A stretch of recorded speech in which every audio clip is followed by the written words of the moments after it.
Welcome back, guys, to our playthrough of Pokemon SoulSilver.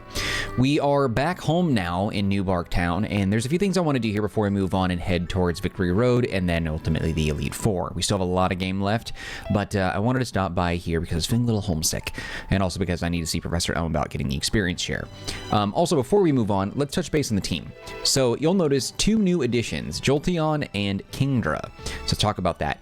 So I had my Umbreon, right, that I had, and he just wasn't cutting it, and Ampharos was kind of letting me down.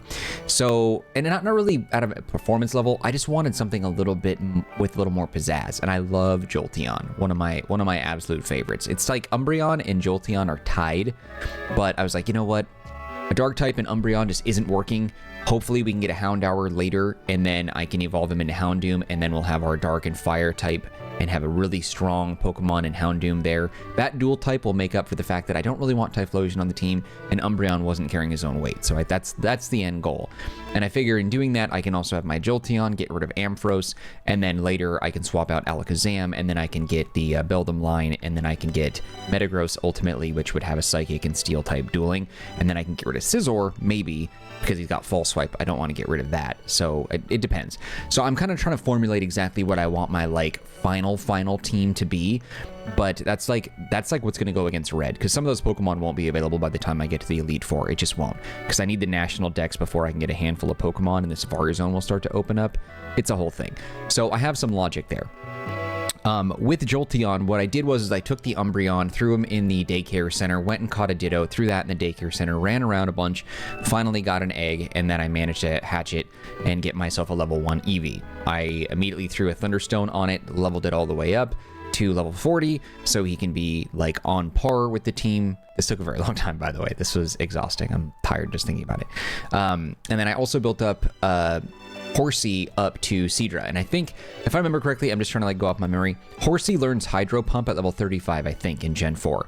So typically Horsey evolves into Seadra at level 32, but I took Horsey and waited until we got to level 35 to learn Hydro Pump, and then I evolved him into Seadra, which was dumb because it didn't really matter ultimately, because I think both Seadra and Kingdra learn Hydro Pump at level 40, so it didn't really make a difference, because I got Kingdra up to level 42, just kind of watching Netflix and grinding around.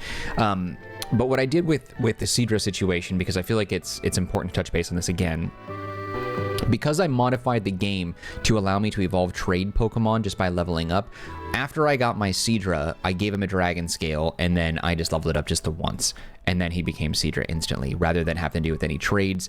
That just worked out really well. So I'm trying to figure out how I want to go about the team. I still have the empty slot because Farfetch'd is here, but he's not part of the battle team. He's just there for the flight.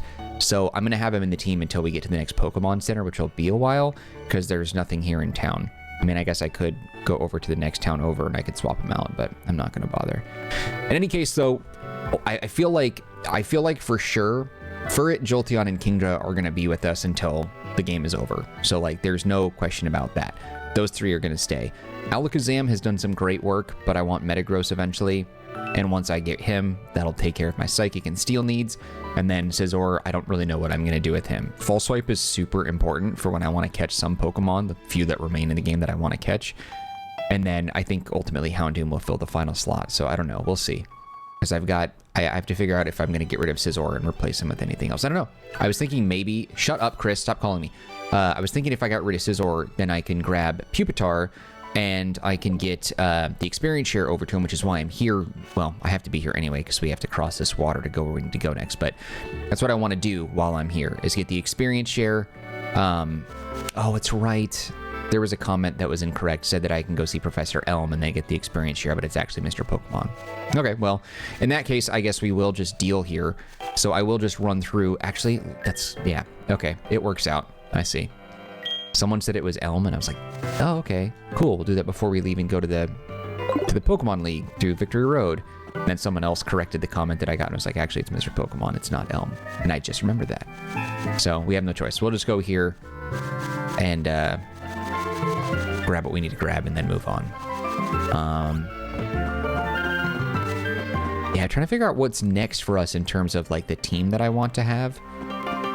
And I'm trying to figure it out. I think Pupitar will be that one until he becomes Tyranitar. And that'll swap out for for Scizor, maybe. But no one else can learn False Swipe, I don't think, and I need that.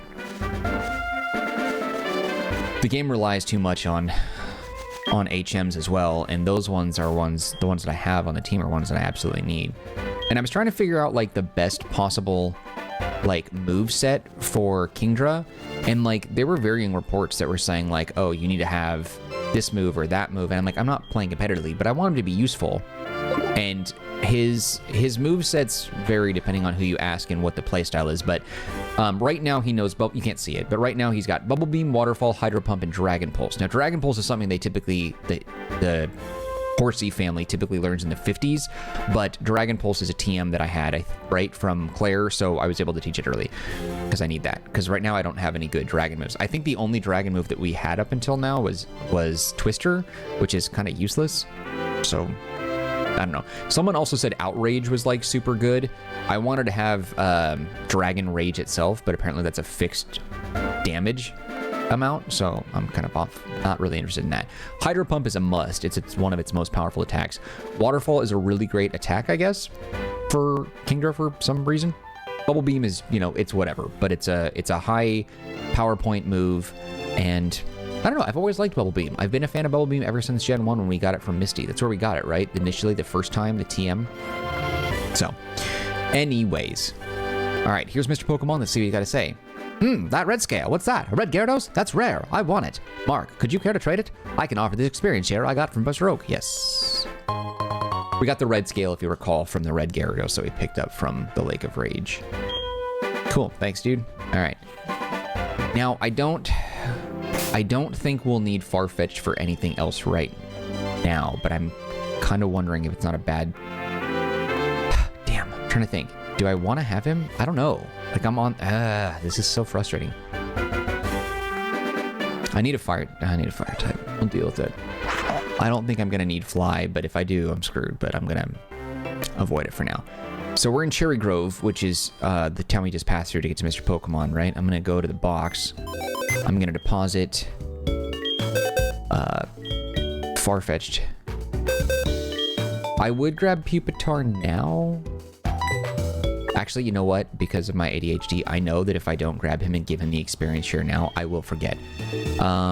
Let's grab Pupitar first. Okay, have him on the team just so I can give him an item, and then I'll put him in the box and grab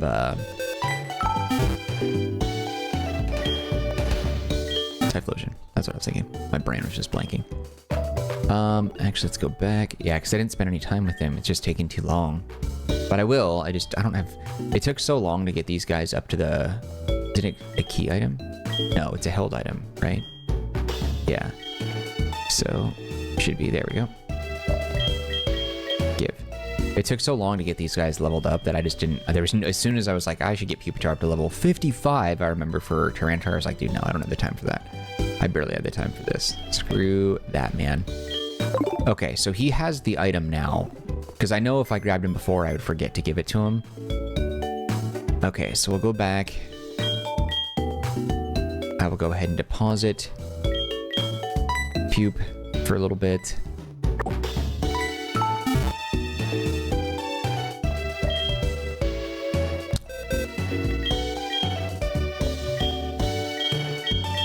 And grab Typhlosion.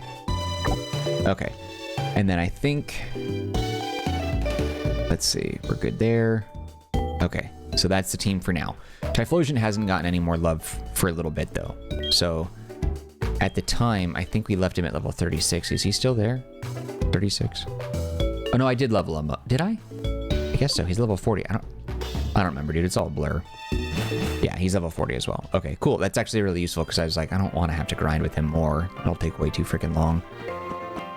Especially because I don't have a flying Pokemon. I'm not about to grind here outside and in between Cherry Grove and Newbark. That would just take me, like, for evs. Not really. Cut it down. Cut it down. But I like having the rule of only 2 Gen 1 Pokemon. I don't really know why I have that as a rule, but I do. And the team is looking pretty good. For the most part. I think Scizor is going to become exceptionally formidable now that he's a higher level. Kingdra is nasty. Jolteon is awesome. Speaking of Jolteon, let me take a look at his moveset before we move on as well.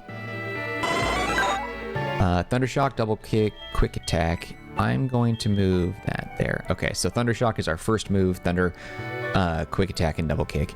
He learns Thunder way freaking late. So I was like, all right, I'm just gonna... I got tons of money from when we took out the Kimono Girls, so I was like, I'll, you know, make sure I have the TMs for it. So had all that. I think I already had the TM for Thunder. I think I bought more than one. But anyway, whatever. We were good. Nonetheless, we got what we needed, so let's go ahead and just do like a safety save. Whew. I just got done working on a really, really, really long and complex script how-to tutorial for an upcoming video that I'm doing. And like, I really, really, really like making sure that when I do how-tos and stuff... Oh, repels are still on. Okay.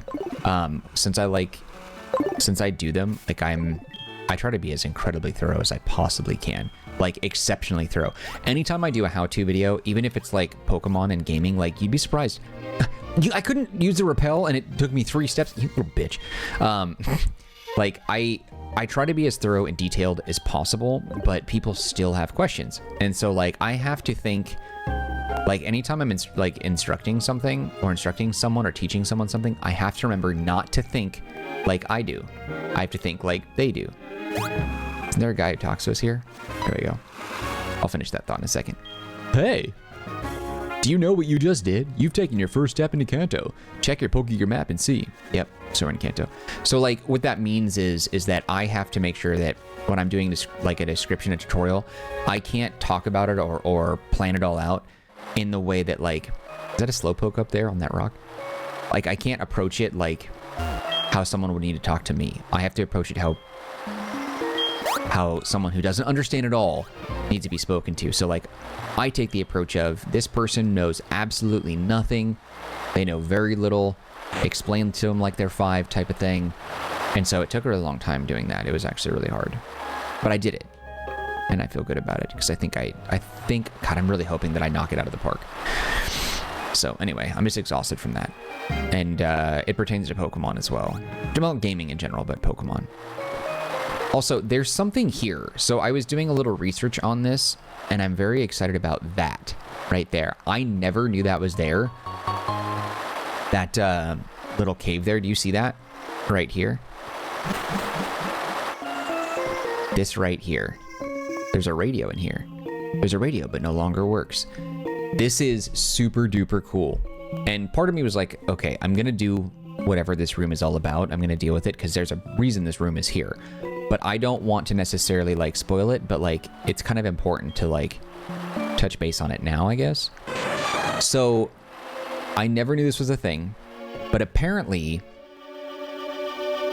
during the time in which Team Rocket was at the radio tower, I believe, Giovanni was in here listening on the radio, training in these caves or whatever, in this cave system, and he was just listening to the radio. But once, and he had heard that they were trying to, like, find Giovanni, and that Team Rocket was, you know, trying to have its comeback, and then it just, obviously we beat them and it didn't work. So when we defeated Team Rocket, Giovanni was in here listening to it, and he heard all that, and he heard all the broadcasts, and when he realized Team Rocket was done, he left. And the reason why this is a thing, because this is actually, it's all canon, this is actually part of a storyline, is that there's, like, you know how in Pokemon Gold and Silver there was all these rumors about, like, Celebi being a part of, like, the Forest Protector and all that. I've read a lot of conflicting reports. This is relevant. Okay, this is connected. I read a lot of conflicting reports about that initially Game Freak wasn't thinking that Celebi was going to be the Gold and Silver, like, Elix Forest Protector or whatever, like that little housing thing there. That wasn't supposed to be the thing. That's what I read. I've heard players say no it was, I've heard players say no it wasn't, and then I read an alleged interview where someone high enough at Game Freak to make the call said that's not, we didn't design it that way. And then later,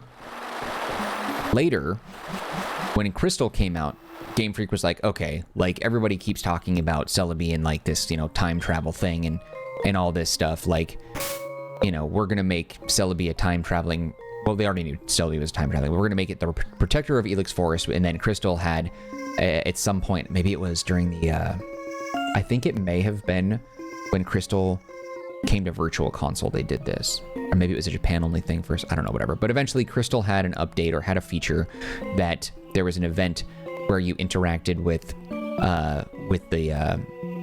Kurt, and then like the GS ball, something like that, and then you dealt with the that little like hut thing or whatever in the Elix Forest, and then Celebi showed up, and then you would battle it, and then you can catch it. And I actually did the video on Crystal. I show everything you need to know about that, so go take a look if you're interested. And so I did it, and when the Gold and Silver, or our HeartGold and SoulSilver remakes came out here, oh my god, how does Chris still need to keep calling me? F yourself. Do not call me again. When they remade these games, instead of having like an in-game sort of experience, there is a gift that you get in Celebi. And if you do something with Celebi, Celebi will take you like back in time, and you'll find Giovanni here in this tunnel, and then or in this little like, well, tunnel in that little cave in there, and then you fight him. So it's a whole thing. And I was like, wow, I had no idea that any of that was even like, no idea. I don't think I ever discovered that cave in my initial playthrough. I don't think I ever heard anybody talk about it. I don't know anyone who knew about it. And then I read about it recently, and I was like, what? How did nobody I know about this? No one ever talked to me about that? I had no idea. But yeah, Giovanni was in that freaking cave, and you can fight him if you get like the event Celebi. To be clear though, the event Celebi is just like you get the Celebi. It's not an encounter or a battle or any unique like in-game experience, which was a little disappointing. Crystal did it right. I thought that was pretty sweet. I would have liked to have seen them do that with an updated version in HeartGold and SoulSilver, but I guess they just give it to you like, here's your gift, mystery gift, it's Celebi, and then that's followed up with the event with Giovanni. So interesting. I thought that was crazy interesting. But anyway, it's rare to see anyone come here. Are you training on your own? I am. Ace Trainer Magan. Bulbasaur at level 32. I was actually going to throw out Jolteon, but I have a feeling if she's throwing out Bulbasaur, she's probably going to throw out all the Kanto starters, isn't she? Let's do a headbutt. Bulbasaur won't survive this. Even at his level, his stats are just so weak, there's just no way. What's the next one? Either Ivysaur or... Yeah, okay, so she's going to do Bulbasaur, Ivysaur. Got it. I was going to throw out Jolteon, but... Yeah, Typhlosion's the only one who really makes sense here.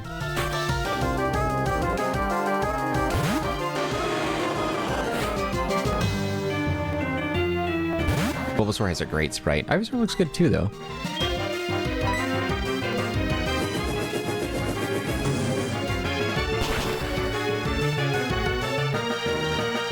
It's too bad that I can't have the team that I want. Because I would have a crazy stacked team. I mean, you can always trade over all the Pokemon that you want, right? But Venusaur looks great.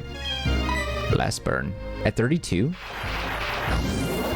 I remember one of the starters evolves kind of early. Is that Ivysaur evolves the earliest over Wartortle and Charmeleon? Because I thought some of the starters evolved at like 36, while some of these, like one of them had like an early evolution. Oh, you're really strong. Or like, one is at 2 of them at 36, one's at level 30, I don't know, something. Where are you off to with Pokemon? The Pokemon League? Are your Pokemon loyal enough for you to win? Let me see. Ah, your Pokemon trust you very much. It's nice to see a good trainer. Here, a gift for your journey. What's this TM? Sandstorm. It's a move that inflicts damage on both your and your foe's Pokemon. However, some Pokemon, such as Rock and Ground and Steel-type Pokemon, take no damage. There are other ways to avoid taking damage. I'll let you figure it out. Okay, cool. Thanks, Grams. Gam.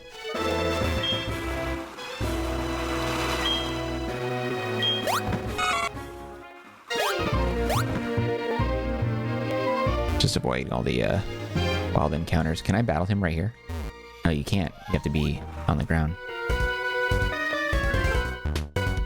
You look pretty strong. Let me battle you.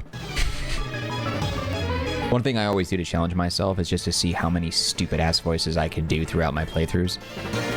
I am shocked that more people aren't like irritated with me on that front. But then again, like, you know, there's barely any people watching my playthroughs, so like no surprise there, but Not to be a cynic. That sucks. Let's see if strength does a little bit more. We have level advantage, but these normal attacks aren't going to do anything to a steel electric type. I'm stoked to have Jolteon, man. That reminds me, there was a, you know what, I shouldn't do this like during my playthrough. So like, I'm a huge Funko Pop collector. Funko Pop Jolteon. I didn't buy him, and he is freaking cool. I'm gonna open up that tab to deal with that later, because that's freaking sweet. Jolteon, surprisingly, Jolteon's Funko Pop doesn't look that great. Like, I have Flareon, I think. And then I have, obviously, Umbreon. But those are the only two that I had. I didn't want to do them all. I just wanted the ones that I really wanted. But Umbreon's freaking Funko Pop is sweet. If you like Funko Pops, it's a dope one. I'm, like, overly obsessed. It's, like, all cheap-ass plastic. But, like, I love them so much. I don't know. I'm embarrassed for how much I like them. Like, I spend an exorbitant amount of money on Funko Pops, and it's, like, such a waste.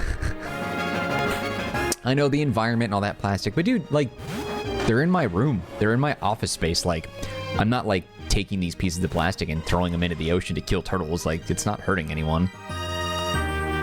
I'll keep these things for years. But, yeah, I heard Funko has a tendency to, like, dump unused pops into, like, the wasteland of, like, Brazil or someplace or something. Which is, like, really bad. I don't know if that's true. I'm sure there's not truth to it. Finally, we can use Jolteon. But, I don't know, dude. I love them. Pokemon Pops, My Hero Pops, other anime Pops, Spider-Man Pops, dude. It's unhealthy. I need to see somebody. Alright, Jolteon. Aw, damn it. I chose the... Oh, no! Damn it. I forgot. He's a dual type and it doesn't work. And then he used Earthquake. The first fight Jolteon's about to lose because Earthquake is nasty. Oh my god, that was awful. That was embarrassing. I'm not a Pokemon trainer, dude. I'm a piece of trash. Oh, why did I choose Run? I didn't mean to do that. Does that count as a move? Okay, no. Kingdra, let's see what you got. Now, Kingdra is a water type, but he does seem to hover a bit. So does he take Earthquake damage? I guess he does. Kingdra has some, like, devious eyes there. Yeah, a critical hit that did 37 damage. Let's try Dragon Pulse. That is not the first time I've made that mistake against Quagsire. What is he? He's a water and, like, ground type, isn't he? Isn't that what he is? That's probably the problem. I always forget that. I'm not a Quagsire fan, but I know a lot of people that are. Yeah, he's water and ground. Son of a bitch. God, I am so basic, it's disgusting. Sorry, Jolteon. Threw him out to show off and immediately got his butt kicked. That's embarrassing as hell. It's easy to forget, though. I wouldn't... I mean, you can blame me if you want, but I don't... Yeah. Got Furret restored, but, like, No, honest mistake, dude. Whatever. Sorry, buddy. Tried to Thunder Shock a ground type. Jackass. Weak. Ah, we're on a pier and there's no water types. Or no fishermen here. You're good, aren't you? I am. I got this far. Come on, Brian. Dude, you're an ace trainer with a Mareep? Is that for real? How is that a thing? I don't even give a shit. Whatever, dude. I don't know. I have no idea how you're an ace trainer this far into the game and your only Pokemon is a level 35 Mareep. How does that happen, by the way? Shouldn't it be Flaffy by now? And then also it turns into Ampharos level 40. How are we...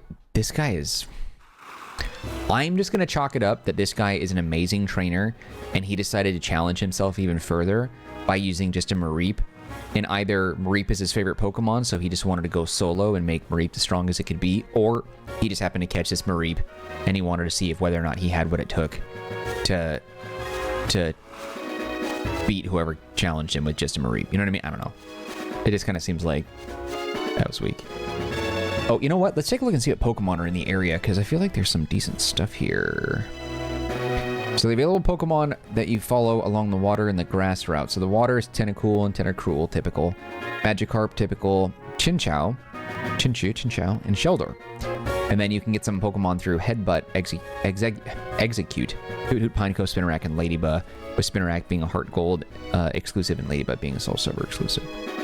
Toho Falls, you read about that on Bulbapedia. It talks about the Giovanni stuff. Let's see. Oh, there's a Dragon Claw out there. Damn it. To reach a Whirlpool? Where the hell is that? Oh, I see. I'm not terribly far. Actually, you know what? We can go back and get it. We're right next to that. Let me look at this image here. So this is an image. Wow, this is a high resolution image. Okay, so this gives me a breakdown of everything that's in the area that I might miss. There's a Whirlpool immediately in front of Ethan here, and that just like allows us to get through these stairs. But if I go right to the kink in this bridge, we can surf on it, and there's a trainer here. Actually, if I'm not mistaken, this is a trainer, and the Dragon Claw is around the corner. Wait, why is it not letting me Whirlpool across it? Oh, it's Whirlpool, not Waterfall. Dude, I'm a failure on every level. NVM. Okay, I see where it is. Okay, it doesn't really matter. Dragon Claw would have been nice. I'll come back for it another time. I don't really have a need for it, though. So that's fine. Whatever. That's life. Okay, so the available Pokemon here, though... Yeah, Tojo Falls has nothing interesting. Route 27. Okay. Alright, so we are on... Where the hell am I now? Is this Route 27 technically, or were we just about to get on it? Let me see. Oh, East Route 26. Okay. Route 26, what do you have, friend? Got it. Because there's some Pokemon here that are interesting. Doduo and Dodrio for SoulSilver. Ponyta is here as well. You can catch an Arbok here. Quagsire is available as well in both versions too. Sandslash is only in HeartGold in this spot. Interesting. And then Headbutt has the typical Pokemon. Okay, but we are... Whatever, doesn't matter. Just keep walking. Not seeing a lot of interesting stuff here. We'll be at Route 26 shortly. What is this? That's not what I'm looking for, is it? That can't be. If that's Dragon Claw, I'm going to lose my butt. But I don't think so. Raticate. Oh, just reminded me. What if, instead of Raticate, Raticathrine? Raticathrine. Instead of Kate, Katie, Catherine. Raticatelyn, Raticathrine. Come on, that's kind of funny. Yeah. Back to the drawing board. Nice. I only fought it just because I was right on the cusp of leveling up anyway. What is this? A Destiny Knot. Okay, cool, cool, cool, cool. It's not what I wanted, but that's fine. I think there's a hidden item up there. Don't say a thing. Let me guess what you're thinking. I got it. You're on the Pokemon League Challenge. Jackery Assery.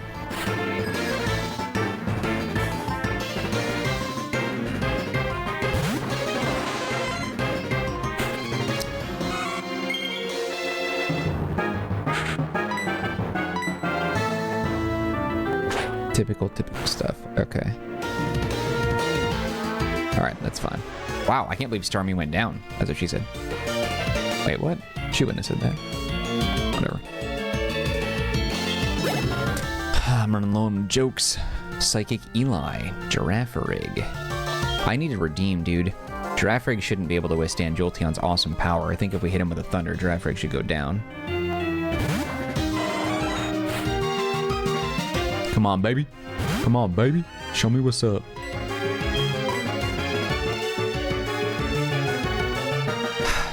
Jolteon, dude, you're making me look bad. I spent so much time with you, and you're just like getting your butt handed to you left and right. Hit him.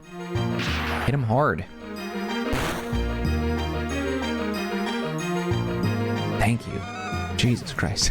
It's not his fault, though. I shouldn't blame Jolteon. It's bad training. I'm a bad trainer.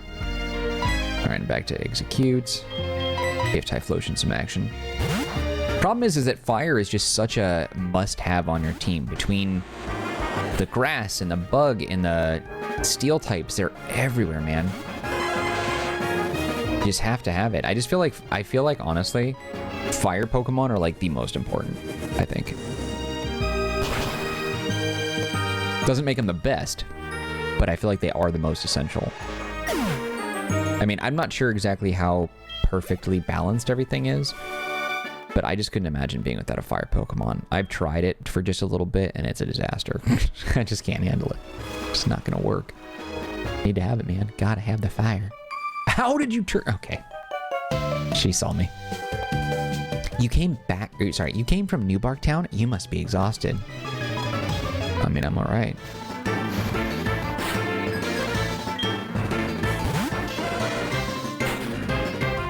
Go Furret. Furret against Growlithe. I love so much when Growlithe is taken on a fire-type Pokemon, especially considering that, like, not that fire has an innate advantage over normal, but fire is, you know, we're just talking about how essential it is. And then Furret just pulls out Surf right out of its ass and just blasted Growlithe or any other fire-type Pokemon. It's just such a good feeling. It's just so funny. Staryu.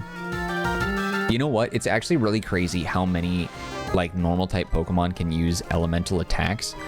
And it's even crazier when you look at something like Furret. Everything that he can learn, I have no idea how he can learn half the moves that are, like, available to him via TM list. It's just disgusting. It is insane, and it drives me nuts. In a good way. It's just so funny, dude. I'm actually curious about this. Let's see. About to send an arena. I will switch only because I don't want to deal with the fire. Or, what? I gotta stop recording these so late. The poison. Talking fire. I can't concentrate, dude. My ADHD is just, like, getting worse, man.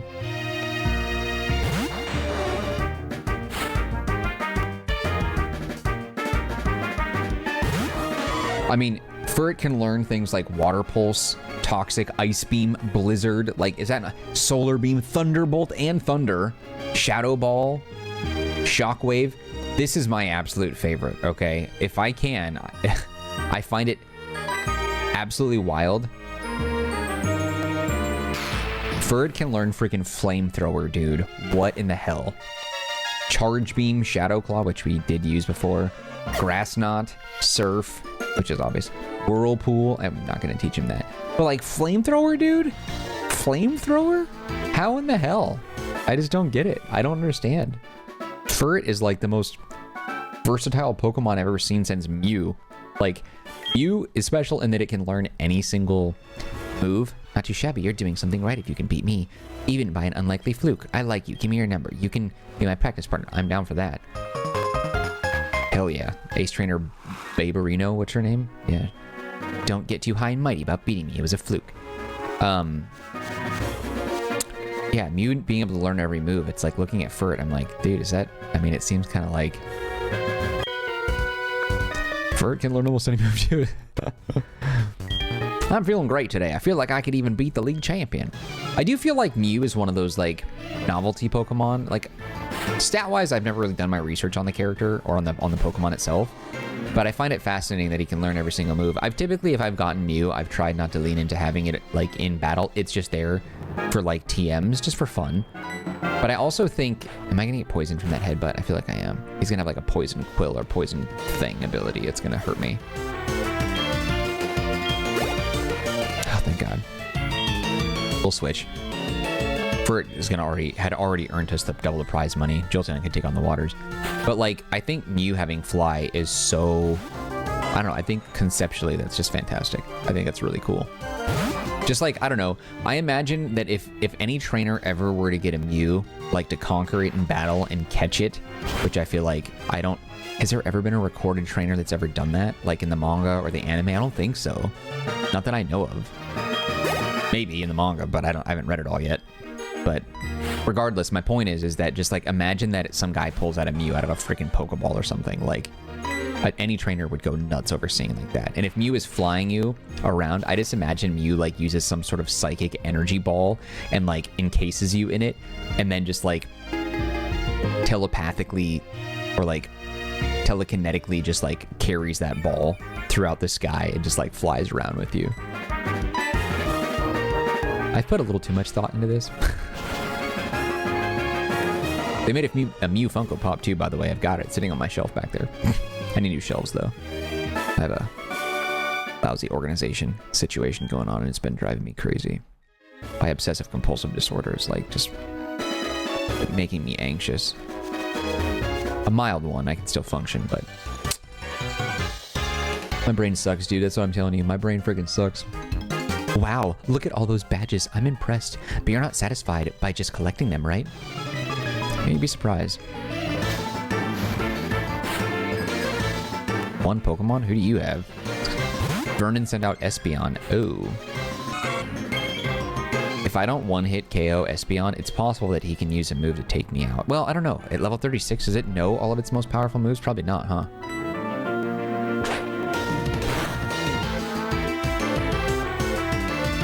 Nice. His Espeon didn't have good stats, though. I'm shocked that even at level advantage like we did, that it didn't survive. I thought it would for sure. Love getting double the prize money, though. It's so fantastic. Is there anything over here? If there is, I don't care. I'm just gonna skip it.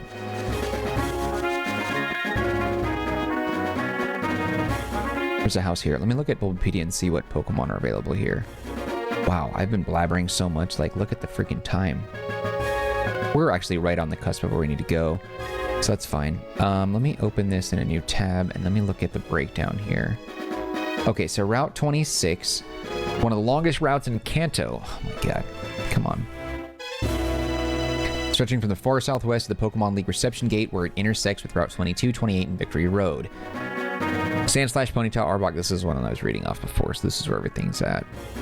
I wouldn't mind a Sandslash, but I have a Sandshrew, which is interesting, that we picked up from the Safari Zone. It's weird that Sandslash is a HeartGold exclusive, but not really. Isn't it? Didn't I read that before at some point? Okay. Who the hell's Rena? Was that the Ace Trainer? Good evening, Mark. It's me, Rena. Were you awake? Have I ever failed to catch a wild Pokemon? You need to ask. I would never fail to catch a wild Raticate. Oh, never mind. Is she the Ace Trainer that we fought, that we got her number? I don't recognize Rena's name, and I wasn't paying attention to the name of that Ace Trainer. Okay, whatever. I was hoping we get an Ace Trainer's number. Just gonna grab that thing. Since you've come this far, you must be good. I'm gonna give this battle everything I've got. Okay, well, you and your Pidgey are gonna be shoved face first into the dirt. Pikachu. Yeah, tomato, tomato.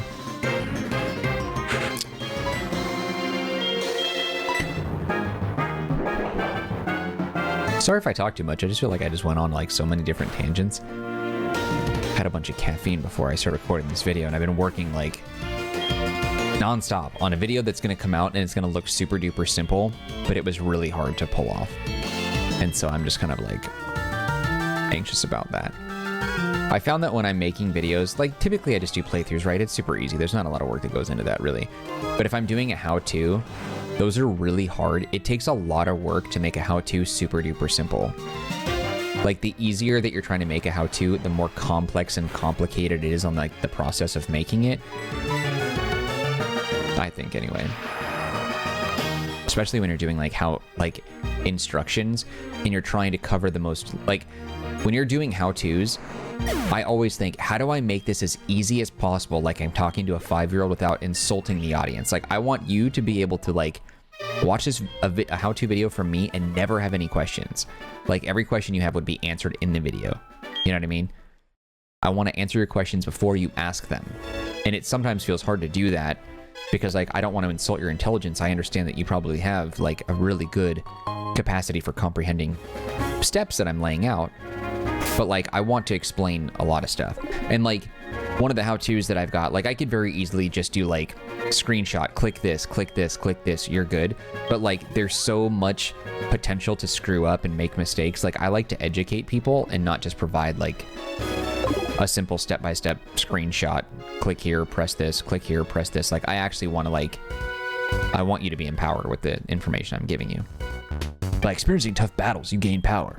You know what I mean? Like I just want to make sure that like you walk away feeling like you learned something, not just me showing you how I did it and then there you go. I don't know.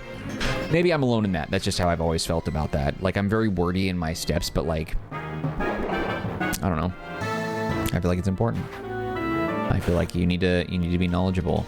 Because then, like, if I just give you a step-by-step thing and nothing else, and you make a mistake in the process, you're gonna blame me because I didn't thoroughly explain things.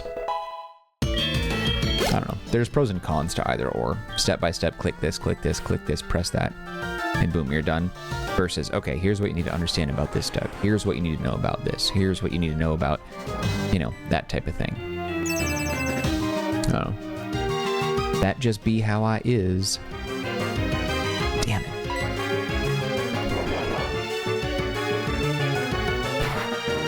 Kingler can withstand that. Kingler's a nasty foe. Did more damage than I thought.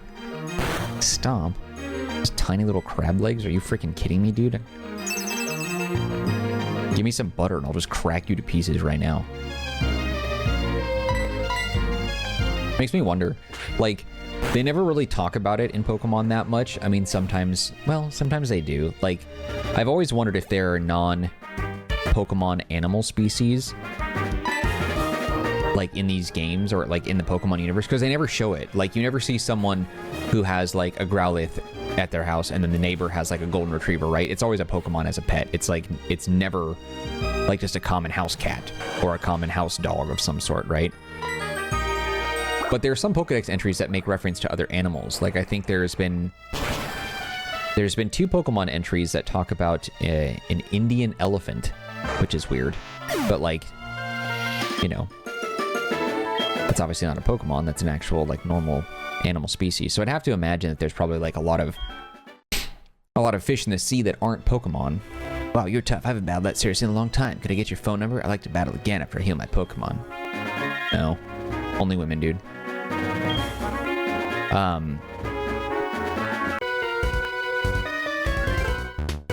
Because, like, I was just thinking, too, that comment I made about the Kingler.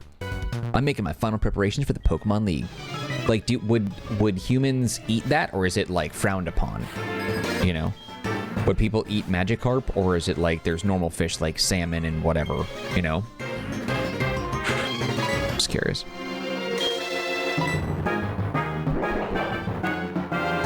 I don't know where people draw the line in the Pokemon universe, so just kind of curious about that.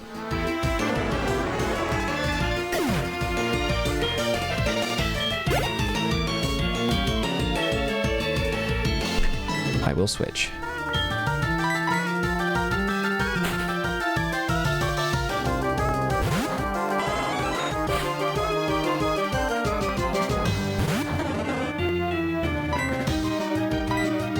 Thundershock isn't enough to bring him down, but I figure it'll do at least 1/2 damage. A little more than a half. Ooh. Damn, that's gonna hurt. How did Psychic, one of the most powerful moves, not do anything to Jolteon? That's a shocker. And it had Stab, because Golduck's a dual type as a Psychic water type. Oh, alright, whatever. To my benefit, I guess. Ooh. Time to take you down, my brother. Vaporeon looks so freaking cool, though.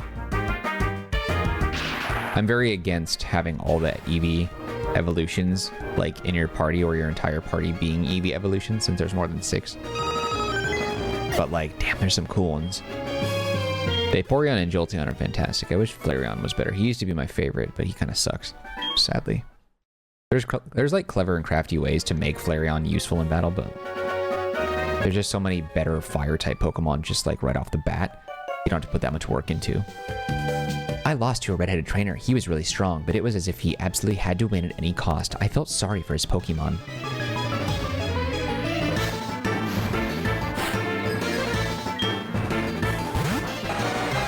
Rapid ass.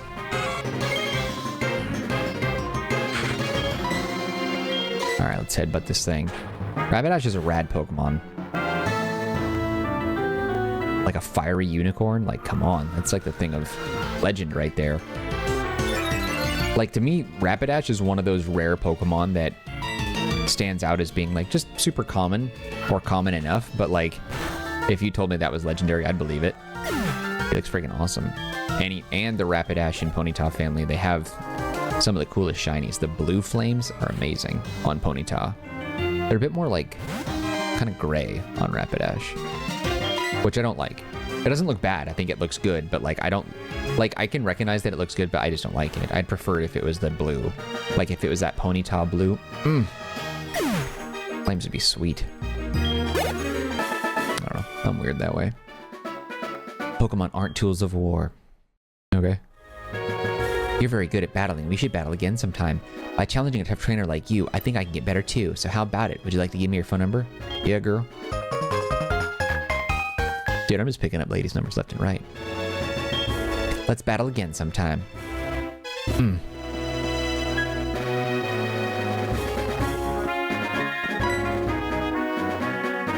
Only trainers who have proven themselves may pass. Oh, the 8 badges of Johto. Please go on right through. Alright, I think we will wait and take on the rest of these steps here in the next episode of the playthrough. What do you think? I'm going to go ahead and save it. I think that's good. Thank you for watching this episode of Pokemon Soul Silver, and thank you for listening to me ramble. I went on like crazy, didn't I? If you enjoyed this episode and my nonsensical verbal vomit, you can show your love by hitting the like button. Do not forget to subscribe. Any feedback for me, leave in the comments section. I'll get back to you as soon as possible. Also, don't forget to take a look at the description box. There's some links that might be of interest to you, one of which is a link to the Marcanine community Discord server. If you want to be part of that group, you can chat with me directly. Otherwise, just know I appreciate you and your time, and hope to see you when we continue with more of our playthrough of Pokemon Soul Silver. Alright guys, that's it for me. Take care, be well.